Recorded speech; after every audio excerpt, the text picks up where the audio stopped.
السلام علیکم ورحمۃ اللہ. بسم اللہ الرحمن الرحیم. اس سے قبل ہم یہ بات کر چکے ہیں کہ انسانوں اور اداروں کے لیے قیمتی ترین فرد کون ہے، اور یہ کہ آقا مالک خالق کائنات اللہ سبحانہ و تعالی کی نظر میں کون سا انسان پسندیدہ اور بہترین ہے. پھر اس پہلو پر بھی بات ہوئی کہ ماہ رمضان المبارک کے ذریعے سے ہم اپنی ذات کو کارآمد کیسے بنا سکتے ہیں، کون سی خوبیاں پروان چڑھا سکتے ہیں اور کن خامیوں کو ہم کنٹرول کر سکتے ہیں. تو ان کے تحت اپنے لیے کوئی ایکشن پلان بنائیں. یہ پلاننگ 3 طرح سے ہو سکتی ہے کہ رمضان سے قبل ہم کیا کام کریں، دوران رمضان ہم کن چیزوں کو ترجیح دیں، اور آخر میں ہم اپنے سال کے ٹارگٹ کیسے بنائیں. پہلے 2 پہلوؤں پر انشاءاللہ بات کر لیتے ہیں. رمضان المبارک سے پہلے ان دنوں کو ہم قیمتی اسی طرح سے سمجھیں جیسے ایک اچھا سٹوڈنٹ فائنل ایگزام سے پہلے بھرپور محنت کرتا ہے تاکہ اس کی پوزیشن اور اس کا رزلٹ بہتر ہو. سیم ایز ہمیں بھی ان دنوں کو انتہائی قیمتی سمجھتے ہوئے پورے گھر کا ایک ماحول بنانا ہے، سب کو آمادہ کرنا ہے کہ رمضان المبارک کا ایک ایک لمحہ ہم نے نیکی حاصل کرنے میں گزارنا ہے. جیسے نبی مہربان صلی اللہ علیہ وسلم کی حدیث ہے کہ رمضان المبارک کی ہر رات اللہ رب العالمین کی طرف سے ایک منادی اعلان کرتا ہے کہ اے بھلائی کے طالب آگے بڑھ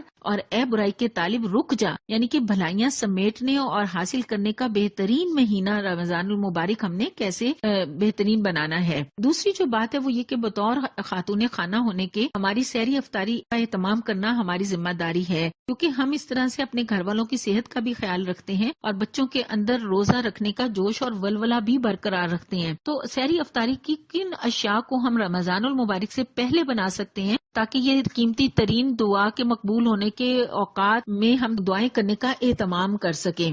پھر گھر کی تفصیلی صفائی کی جا سکتی ہے. ایک اہم ترین کام کہ عید کے کپڑوں کی پوری تیاری رمضان المبارک سے قبل کی جا سکتی ہے تاکہ آخری عشرے سے ہم بھرپور فائدہ اٹھا سکیں. دوران رمضان ہمیں کیا کرنا چاہیے، ان میں سے سب سے پہلی اور اہم ترین بات یہ کہ استغفار اتنا کریں کہ ہم اپنے رب کی معافی کے مستحق بن جائیں. اس کے لیے حضرت عمر رضی اللہ عنہ کا قول یاد رکھیں کہ فرمایا انہوں نے کہ حاسبو قبل ان تحاسبو، کہ اپنا حساب کتاب کر لو قبل اس کے کہ تمہارا حساب کیا جائے. ہمارے لیے بہترین موقع ہے. ہم وہ حدیث مبارکہ کو لے کر کے 5 باتیں پوچھی جائیں گی تو ہم 5 راتیں بالکل تنہائی میں بیٹھ کے ایک ایک سوال اپنے سامنے رکھ سکتے ہیں کہ عمر کہاں گزاری، جوانی کہاں گزاری. آپ نوٹ کریں کہ کون کون سے بڑے بڑے کام کیے اور وہ کام غفلت کے تھے یا پھر نیکی کے تھے. اگر غفلت اور گناہ کے تھے تو باقاعدہ نام لے کے اللہ رب العالمین سے معافی مانگ لے، اور اگر نیکی کے تھے تو اس کی انٹینشن اور اس کی نیت چیک کر لیں اور اپنے اللہ سے دعا کریں کہ انہیں قبول و منظور فرما لے، جو اس میں ہماری کمی کوتاہی رہی ہے اس سے درگزر فرما دے. پھر مال کہاں سے حاصل کیا اور کہاں خرچ کیا، کہاں سے حاصل کیا، کیا ہمارے سورسز حلال کے تھے کہ حرام کے تھے، اچھا طرح سے جائزہ لیں. اور خرچ کہاں کیا کہ اگر مال زیادہ ملا تو کیا اپنی ہی خواہشات پوری کرتے رہے یا اپنے قریب ترین رشتہ داروں کو دیکھا جو اپنی ضروریات کے لیے محتاج تھے اور ہم اپنی خواہشات کو پورا کرتے رہے. اس کا جائزہ لینے کا بہترین وقت ہے. 5واں اور آخری سوال ہے کہ جو علم حاصل کیا اس پر کتنا عمل کیا. اس کے تحت یہ بھی کیا جا سکتا ہے کہ اپنے لیے خوبیوں اور خامیوں کا ایک پورا چارٹ بنا لیا جائے جس پر ڈیلی پروگرس نوٹ کی جائے کہ خوبی کتنی اپنائی اور خامی کتنی اس کو ہم نے کنٹرول کیا. اس ماہ مبارک میں 2 نسبتیں بہت اہم ہیں. ایک تو کہا گیا کہ انزل فیہ القرآن، یہ ماہ مبارک قرآن کا مہینہ کہلاتا ہے.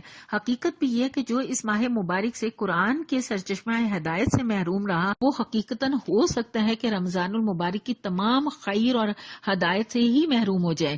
تو کوشش یہ کرنی چاہیے کہ بچوں کے ساتھ قرآن پڑھنے کا کوئی سسٹم، کوئی سیٹ اپ بنا لیا جائے. نماز تراویح کا کیسے اہتمام کیا جائے، اپنے گھر میں قرآن اجتماعی مطالعہ کرنا، یا پھر JI ویمن کے آفیشیل پیج اور YouTube چینل کے ذریعے بھی فائدہ اٹھایا جا سکتا ہے. اسی طرح سے لیلۃ القدر جو ایک رات ہے 1000 مہینوں سے بہتر.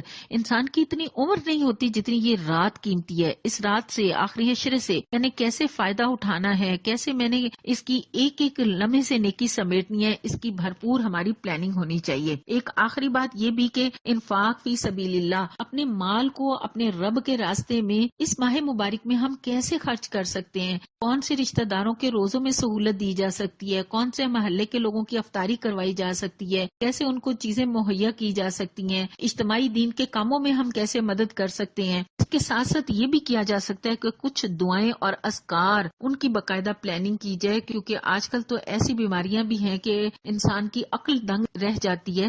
تو اب انسان اپنی تدبیریں شاید اس کی اتنی کام نہ آئے جتنی اللہ رب العالمین کی رحمت کے مستحق بننے کے لیے. اور تینوں اشروں کی الگ الگ دعائیں چھوٹے چھوٹے چارٹس گھر میں لگائے جا سکتی ہیں کہ اگر دعائیں نہیں بھی یاد تو انہیں دیکھ دیکھ کے ہر وقت لوگ پڑھتے رہیں اور اس سے اپنے رب کی قرب اور رحمت کے مستحق ہو جائیں. انشاءاللہ تعالی اللہ ہم سب کی مدد فرمائے. تو ہم اگر اس طرح چھوٹی موٹی بھی پلاننگ کریں گے تو ہو سکتا ہے یہ ماہ مبارک ہماری زندگی کے گزشتہ تمام سالوں کے رمضان المبارک سے بہترین بن جائے. اور یہ بھی ہو سکتا ہے کہ اللہ نہ کرے یہ آخری ہو لیکن ہم اس سے بھرپور فیض اٹھا سکیں.